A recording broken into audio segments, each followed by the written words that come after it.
He took my code, my slides, my salary. Then he smiled across the table like I was never there. But systems don't forget the hands that built them. Only people do. So when it started breaking, it whispered the truth. The moment I saw my slide deck projected without my name, I knew this wasn't just oversight, it was theft. There it was, glowing across the conference room wall like a monument to someone else's ambition. Clean transitions, my color-coded heat maps. The diagnostic overlay I'd spent 3 weekends fine-tuning. All of it mine, and all of it claimed by the man standing at the front of the room with his sleeves rolled like he'd just come from battle, not brunch. Colton Rains smiled like a man who believed in his own performance. "This predictive model," he said, voice as smooth as a practiced keynote, "was built by my team over the past few weeks." My team. The words slid out of his mouth with the arrogance of entitlement. He hadn't even bothered to glance in my direction. He didn't need to. He already assumed I wouldn't speak. Around the table, eyes turned toward him like iron filings to a magnet. Our CEO, Graham Ellison, sat with his hands steepled, nodding thoughtfully. Madison Wren, Colton's freshly imported assistant, still too new to remember anyone's last name, tapped notes into her iPad with a glazed sort of reverence, like she was recording gospel. I sat still. One hand on my notebook, the other under the table, thumb pressed so hard into my palm it left a mark. I didn't blink. I didn't breathe too loudly. I just watched the cursor flicker in the corner of the screen, where the title should have been Operational Forecasting, V6.3, Mercer Draft. Except the Mercer was gone. No name, no trace. He hadn't even bothered to rename the file. The room smelled faintly of roasted coffee and something citrusy. Colton's cologne, I suspected, the kind that announces a man's presence even before he speaks. Outside the window, the city blurred in shades of gray-blue glass, the skyline indistinct in morning haze. But inside this room, everything was sharp. Every gesture, every inhale, every data point he stole. "This model isn't just functional," Colton continued, clicking to the next slide with practiced rhythm. "It's scalable. It anticipates variance across ops tiers without disrupting our existing integrations." I had written that sentence, word for word, in a draft Doc Colton didn't have access to. Or so I thought. My pulse throbbed behind my eyes. I tasted copper. He was smart, I'd give him that. Not technically smart, but politically smart. Just enough to package other people's work into something glossy and say it louder. Just enough to know when to move and how to look like he belonged. When the presentation ended, there was a smattering of polite applause. Colton gave a modest shrug, like he'd just whipped up a souffle before breakfast. Graham gave him a nod of approval, the kind I hadn't seen in months. Madison glanced at me and smiled like we were in on the same secret. We weren't. As the room emptied, Colton drifted over, coffee cup in hand. "Great flow, right?" he said, like we were buddies dissecting a halftime play. "Next time we should tag team the delivery. You've got the logic, I've got the voice." I stared at him. "You forgot to mention I also have the data," he chuckled. "Well, it's all one team now. No need to keep score." I didn't answer. Not because I couldn't, but because I was counting something else entirely. The missing title on the opening slide wasn't a mistake. It was a warning, and I heard it loud and clear. 6 months of meticulous work vanished with one sentence. "This was built by my team." I remember the first night I started building the architecture. It was past midnight. The office lights had gone dark in most of the building, motion sensors asleep, the HVAC humming low like a tired breath. I was alone, just me in a terminal window blinking like it knew secrets I hadn't uncovered yet. That night, I ran the first data pull from legacy systems no one had touched since the reorg. The files were tangled, mislabeled, corrupted in parts, decades of corporate dust. I didn't complain. I documented, cleaned, recoded. Every line of data was a thread I wove into something living. By the end of that first month, I wasn't sleeping right. My eyes burned by day, and my brain didn't shut off at night. I'd wake up mid-dream thinking about logic loops or misfiring anomaly flags. There were nights I didn't leave the office. Nights I sat cross-legged on the floor by the data wall, sipping coffee that had long since gone bitter, watching dashboards update in real time, each number sharpening into purpose. No one saw it. Not really. And I didn't need them to. I wasn't doing it for applause. I was doing it because the system needed fixing. Because I knew where the cracks were. Because the risk modeling engine was only as honest as the person who built it. And I refused to lie. The first time I presented the framework was in a closed-door session with Martin, Graham's predecessor. Back then, the model was raw, but elegant. Clean skeleton, no polish. Martin had asked smart questions. He didn't smile much, but he understood what it meant. Colton wasn't even in the building then. He was still charming some other board, selling vision without wiring. He didn't walk the floor during system outages. He didn't cover failed deployments on a Sunday. He wasn't there when we rerouted load during a client spike and saved the quarterly numbers. But I was. Every version I built left behind a signature, an invisible tag in the metadata. Mercer. Not in bold letters. Just tucked into the XML where only someone who cared would ever look. When Colton presented the final version as his, I ran a quiet query against the logs. Every tab still bore my trace ID. Every function still held my logic strings. He'd changed the colors, rebranded the header, reorganized the folder tree. But the foundation was mine. What got to me wasn't just that he'd stolen it. It was that everyone let him. The way people nodded along. The way Madison smiled, scribbling shorthand she didn't understand. The way Graham leaned back like he was watching a reliable pilot land a plane I had spent half a year building from scrap. I didn't say anything that day. Not to Colton, not to Graham, not even to myself. But that night, I sat down in front of my laptop, opened the root folder, and clicked through the last untouched server instance. The original one. Version 1.0. There it was, glowing softly in the corner of the screen. Author, S. Mercer. Timestamp, 2:17 a.m. build path. Legacy batch proof concept. I stared at it for a long time. Not because I needed proof, but because I needed to remember what it felt like before the theft, before the silence, before the war I hadn't planned on fighting. Legacy, they say, is what survives when credit doesn't. And I intended for mine to outlast the noise. The day my platform access disappeared, Madison's name replaced mine. I noticed it before anyone said a word. 1 minute I was rerouting permissions for a routine data validation, and the next, error.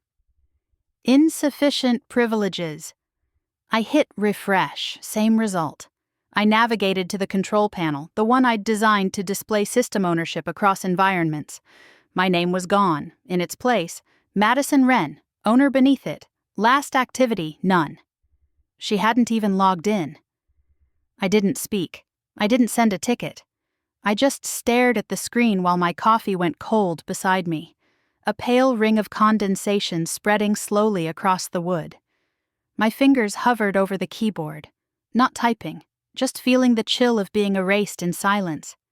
It wasn't just the permissions. It was everything.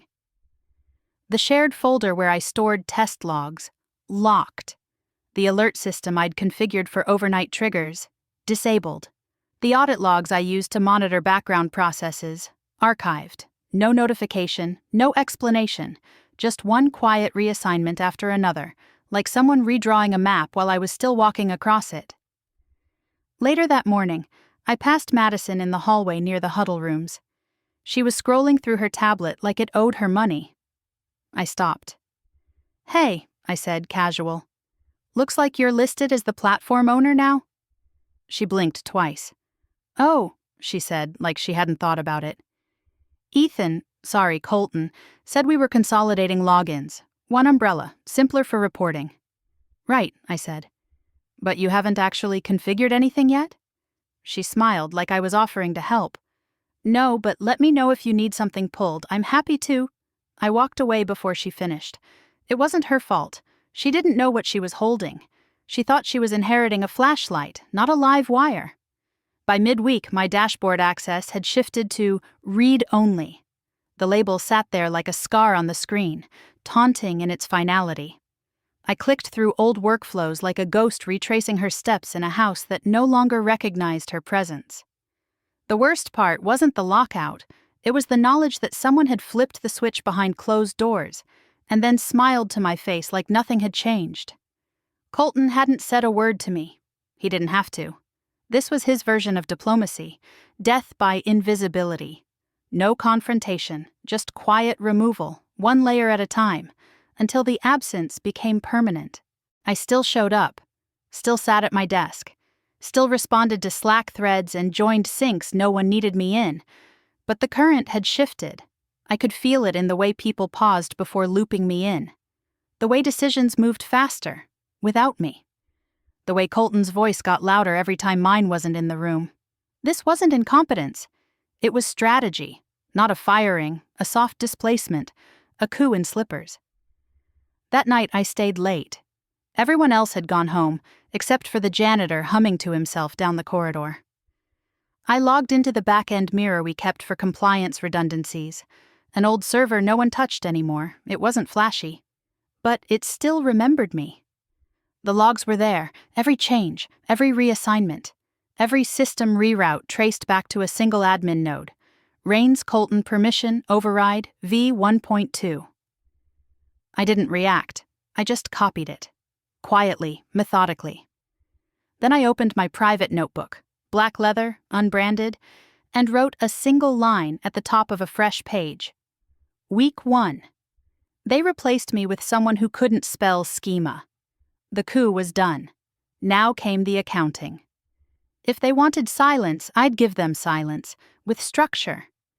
There's a certain tone servers make when they're holding something they shouldn't. Not a beep, not a buzz, just a hesitation. A breath caught in the code. I learned to listen for it in the early days, back when I still believed in preventative maintenance and polite escalation threads. That era was over. Now I worked alone, late, deliberate, and quiet. In the dim after-hours light, the office transformed into something more honest. The glass panels stopped reflecting performance metrics. They became mirrors. The click of my keyboard echoed sharper. Each key press felt like carving initials into stone. I started with the audit logs. Buried inside a mirrored node, Legacy Archive B6, a compliance server still technically alive, still technically mine. It hadn't been touched in 2 quarters. That made it useful. There, in the shadowed rows of entries no one thought to check, I found it. The first trace. Colton had rerouted my original anomaly model through a private proxy. He'd rebranded it as Strategy Innovation Layer, slapped his initials on the metadata, and set it to auto-refresh at 3:47 a.m. That timestamp wasn't random. It was a blind spot, a moment most systems don't log in detail unless told to. But I had told it to. I had built this foundation with fail-safes, quiet flags embedded into batch scripts, subroutines that lit up when tampering occurred. Nothing flashy, just a subtle whisper in the noise. I opened my notebook, black leather, heavy, untrackable, and flipped past the first 3 pages. I titled the new one Distortion Timeline. The pen moved easily. Week 1. Author tag stripped from Anomaly Baseline. Week 2. Performance triggers reassigned under Strategy Pod 3. Week 2. Permission tree rerouted to non-technical staff.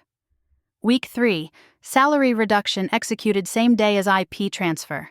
The list kept growing. By the end of the week, I had mapped 10 entries. Patterns emerged.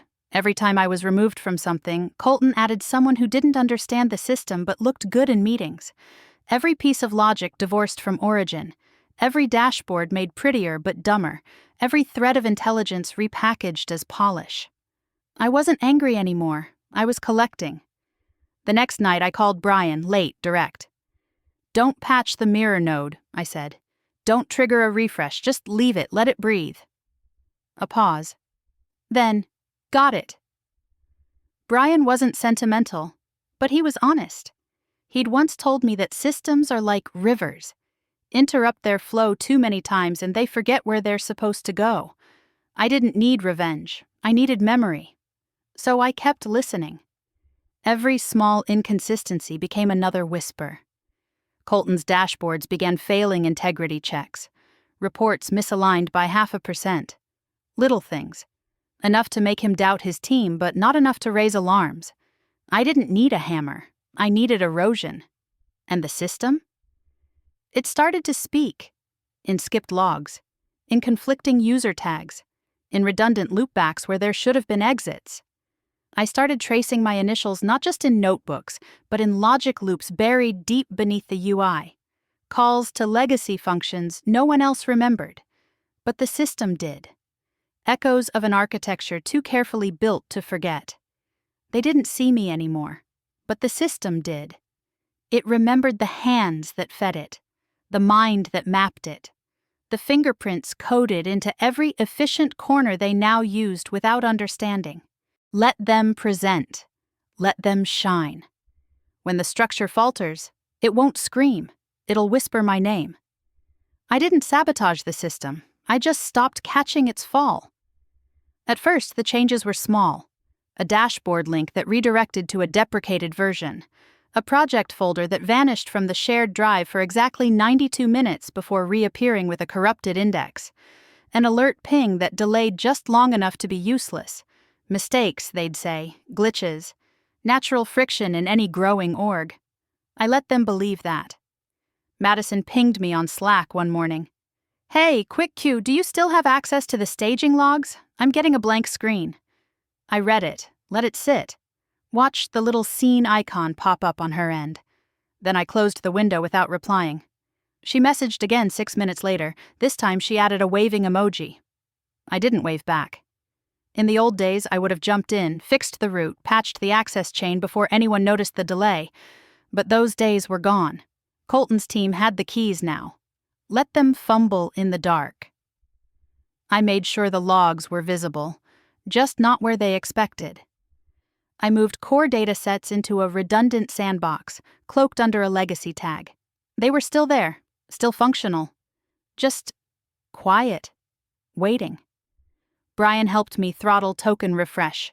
Not deny, just delay. We logged the pause as a performance calibration. Colton wouldn't know the difference, but he'd feel it. Just a little longer to load dashboards, just enough lag to plant doubt. In the weekly strategy sync, he clicked to share a visual overlay, only to have the screen blink twice and load the wrong layer. Jared from Loginix blinked. "Is this the anomaly matrix?" Colton smiled too tightly. "Yes, it's a version of it. We're testing new render flows." I could see the muscle twitch in his jaw. Later, I filed a ticket for access to a folder I knew had been locked. Madison replied, "That was moved under my ownership. Let me ask Ethan how to add you back." She tagged me in the thread. I replied publicly, "Let me know when permissions are restored." The delay's already affecting sync with finance. 12 people saw it. Adrian from finance replied with a thumbs up. I wasn't making noise. I was increasing visibility. Colton depended on the illusion of harmony, on no one questioning how things ran. I cracked that surface, one missed deliverable at a time. I filed form requests using his process flow, knowing they'd stall. I submitted them twice, 3 times. Each one bouncing off a system no longer routed correctly. Tickets began stacking up. First 5, then 12. No responses, no assignments, just a silent backlog glowing red in the admin queue. I watched Madison during one of the syncs, flipping between windows, her eyes darting. She laughed too loudly at Colton's joke. Her notes were half typed, half missed. When he called on her for a report, she blinked, then muttered something about realignment. Behind her, on the big screen, an access request notification spun endlessly. Request pending approval. ETA, unknown. No one asked me to fix it. They didn't know I'd already stopped. And in that stillness, the system began to show its cracks. Not loudly, not yet, but enough to make people start whispering again. Not about the new boss, but about what was missing and who used to catch the fall before it ever began. One question, strategically asked, can undo an empire built on lies. It happened on a Tuesday, the kind of Tuesday that hums low with tension, where even the HVAC feels like it's holding its breath. I logged into the leadership sync from my desk, the soft blue glow of the screen lighting the room like a low-budget crime scene. Everyone's camera was on. Everyone was smiling. Except me. I kept my face still, my mic muted, a ghost in the grid. Colton entered late, latte in hand, tailored shirt open just enough to look effortless. He didn't apologize, he didn't need to. He was the one holding the deck, after all. Or so he thought. The first 10 minutes were theater. Colton pacing near the whiteboard. Words like agility and innovation pinged off glass walls like tennis balls. Madison scribbled notes like she was keeping minutes for the Vatican. No one asked real questions. Not yet. Then Jared unmuted. "Quick check before we move on," he said. His voice was casual, but something in the tone made the room recalibrate. The anomaly detection module. Who designed the original threshold framework? Colton blinked. He reached for a slide, tried to click past it, stalled. "Well, I mean, it evolved over time. We've iterated a lot since I joined, so..." Jared didn't flinch. "I'm asking about the baseline, the one that triggered the early flagging sequence during our January trial, the one we fast-tracked the renewal over." A beat of silence. Then another. I watched the color shift behind Colton's eyes. I could see the math playing out. The delay in his answer wasn't from uncertainty. It was panic. He knew the file. He'd renamed it. But he had no idea what had built it. "The framework was, collaborative," he said finally. "Our team inherited some of the logic from legacy dashboards. We adapted it." It was a weak word. Inherited. Jared leaned forward on camera. "Because whoever built that baseline understood our risk thresholds better than we did. And I don't see that same sensitivity in your newer projections." Click. He muted.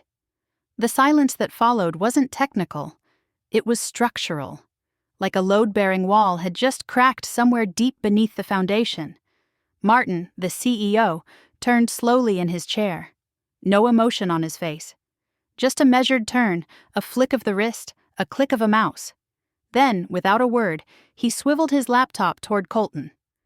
On the screen, the model. Top right corner, author S. Mercer, timestamp 2:17 a.m. original path, /ops forecast /legacy batch proof. The metadata glowed like it was backlit with truth. Colton opened his mouth, closed it again. Madison stared down at her notes like they might rewrite themselves. Martin didn't raise his voice. He didn't need to. He just nodded once, slow and deliberate. Then he turned back to his screen. No fireworks, no accusations. But the room had changed. The lights felt harsher, the camera angles colder. Colton shifted in his seat. His smile had collapsed, the charm cracking under pressure like old paint. He wasn't the architect, he was the actor, and the script had just gone off book. I didn't speak. I didn't need to. Because when the truth is embedded into the system itself, when it lives in timestamps and syntax and traceable fingerprints, no amount of performance can overwrite it. That day, I closed my laptop with the same calm I'd built into the logic Colton had tried to claim. Let him feel what it's like to build on something he doesn't understand.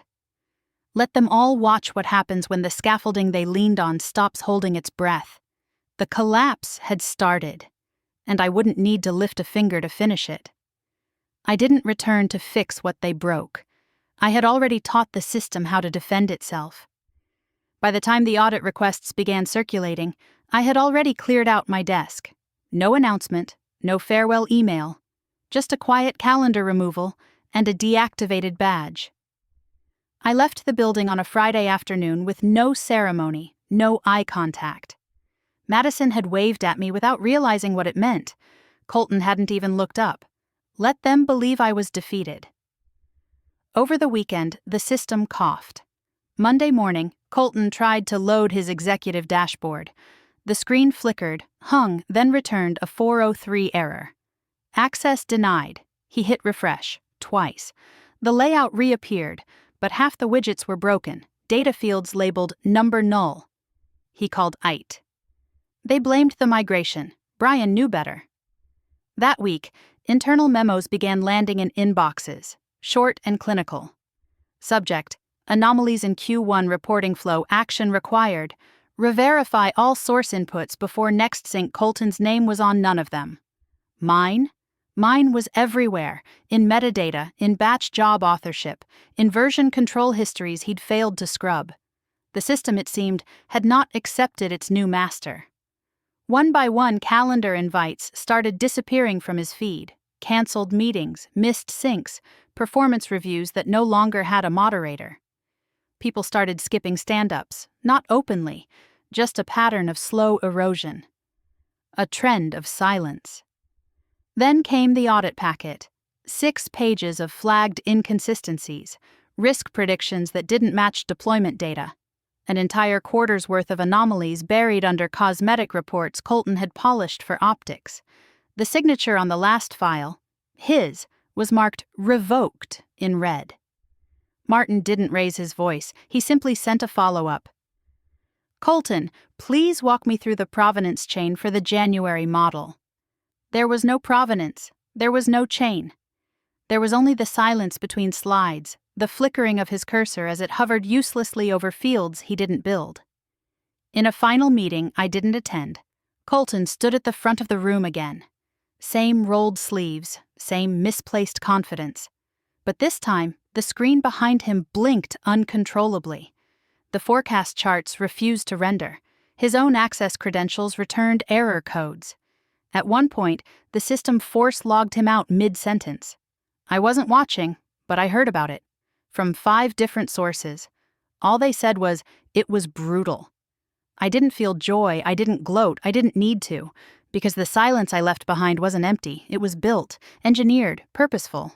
I had spent years giving the system a spine, a pulse, a memory. And now, like a body rejecting a foreign implant, it was doing exactly what it had been designed to do: preserve integrity. The signature Colton had tried to forge had been revoked. But mine? Mine was embedded in every logic layer, every script loop, every recovery protocol buried beneath the interface.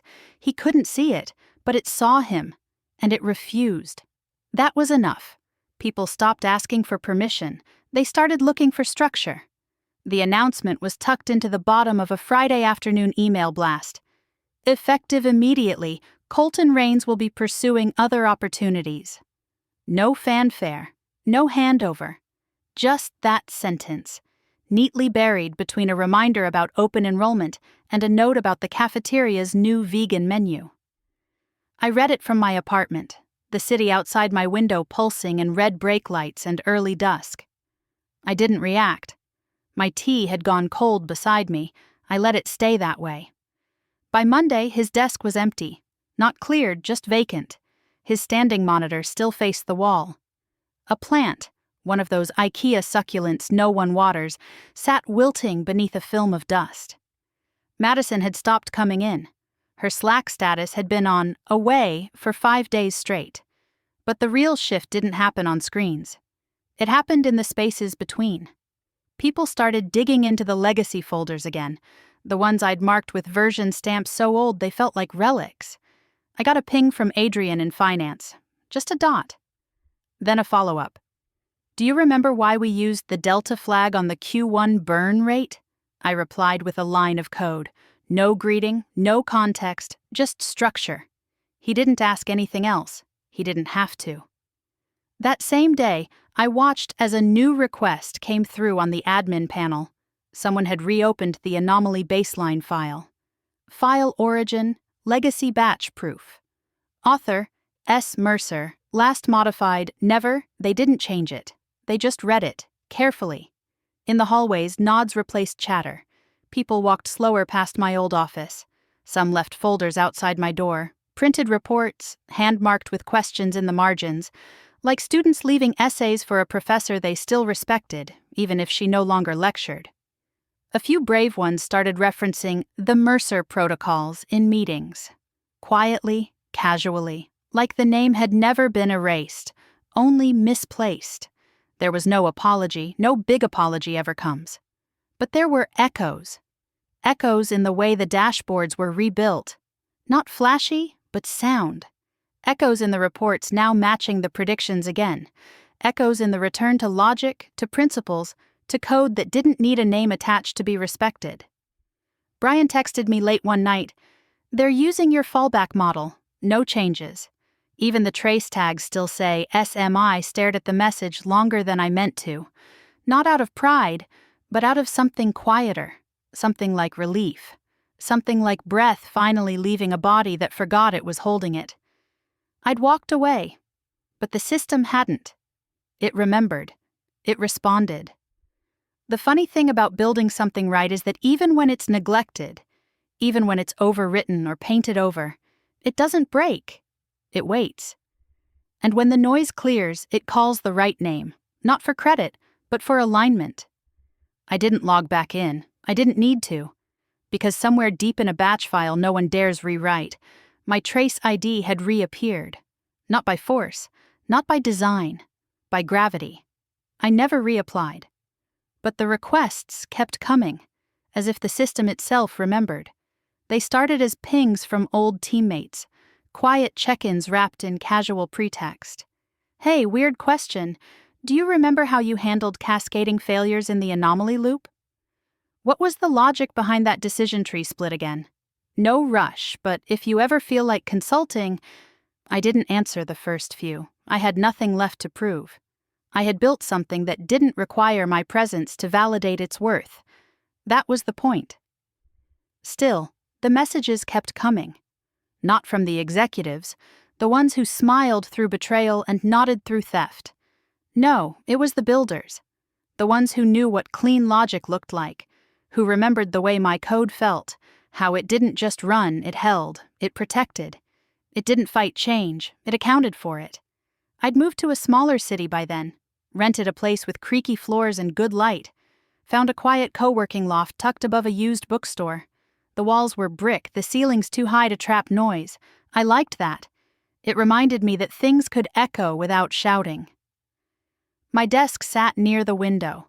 Sunlight spilled across the wood in long afternoon lines. I kept no team, no badge, no title on the door. Just the hum of quiet thought and the click of keys that didn't answer to anyone. One morning, a courier dropped a white envelope on my desk. No return address. Just my name, typed in small caps. Inside was a single note printed on premium cardstock. "They've rewritten the handbook. Your protocols are now the default. Thank you for building something that held." J, folded into the bottom corner, was a photo. Blurry, probably taken from a phone. A glass door in a hallway I didn't recognize. Etched into the surface in understated font. Structural Continuity Lab. I stared at it for a long time. Not because I needed acknowledgement, not because I craved applause, but because it confirmed what I'd always known in the quiet. That legacy isn't just what you leave behind. It's what keeps standing when you're no longer there to defend it. I never trademarked my methods. I never forced anyone to use them.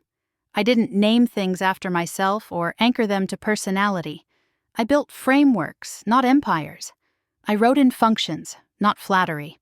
And now, somewhere I hadn't stepped foot in for months, the architecture still breathed, still held, still bent when necessary, but refused to break. Not everything needed my name on it to be mine. And maybe that's the difference between legacy and ego. One fades when you leave, the other echoes, quietly, faithfully, and without asking permission. Legacy isn't stored in dashboards, it lives in the moment a system answers without fear. It was late spring when Priya visited. She was young, brilliant, the kind of builder who still romanticized clean code and elegant architecture. She'd been 12 when I first deployed the anomaly matrix. Now she sat across from me in my co-working loft, her laptop open, her eyes lit by the kind of questions that don't come from textbooks. We weren't having a meeting. We were having tea. The afternoon sun poured across the hardwood like a quiet hymn, catching the steam curling from our mugs, reflecting off the brushed steel edge of her machine. Somewhere downstairs, the bookstore owner was sorting through a box of used philosophy paperbacks. The whole building creaked like it was thinking. Priya leaned forward. "How do you know," she asked, "if a system is healthy?" I smiled, slow. Let the silence fill the space like breath. "You stopped touching it," I said. "You let it run." She frowned, almost disappointed. "That's it?" "That's everything. Because real systems don't rely on fear.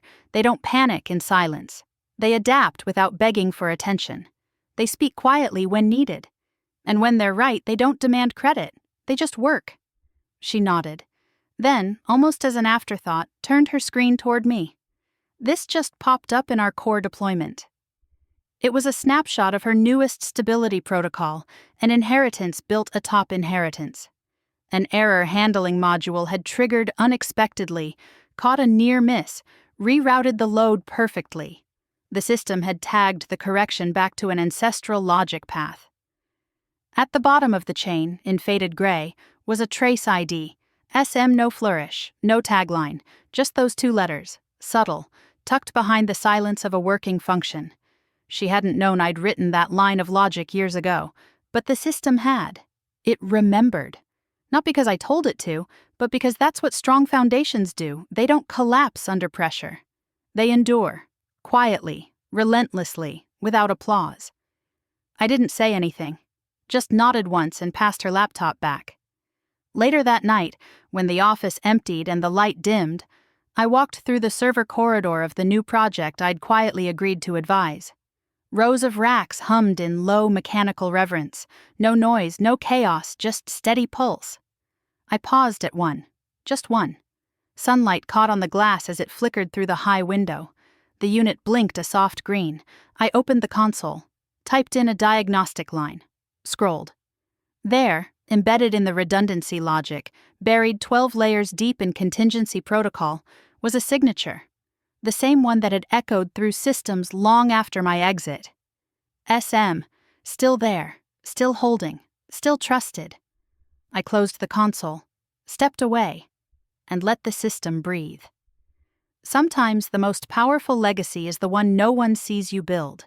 We live in a world that teaches us to speak louder to be heard, to demand space in order to be seen. But there's a quieter kind of strength, one that doesn't beg for recognition, but earns remembrance through integrity, through consistency, through the invisible architecture we leave behind in people, in systems, in choices. It's not about proving anyone wrong. It's about standing so firmly in who you are that even when you're erased, your truth finds a way back. Boundaries aren't always built with confrontation. Sometimes they're carved in silence, in the decision to walk away without rage, to trust that what's rooted in care and clarity will outlast noise and ego. And if you're patient enough, you'll see it. The world adjusting around your absence, not because you demanded it, but because you made it impossible to ignore your impact. You don't need to shout to be unforgettable. You just need to build something that still speaks, long after you've left the room. Thank you for spending this time with me. If this story stirred something in you, if you've ever felt overlooked, replaced, or quietly erased, just know you're not alone. There's a quiet strength in enduring, in protecting your peace, and in letting your work speak when words fall short. If you've been through something similar, I'd love to hear your story in the comments. Sometimes sharing what we've carried in silence is the first step toward reclaiming it. And if stories like this resonate with you, stories about resilience, boundaries, and the quiet ways we rise, feel free to like, share, or subscribe, only if it feels right. No pressure, just presence. Until next time, take care of what you've built, even if no one sees it yet. The right ones always do.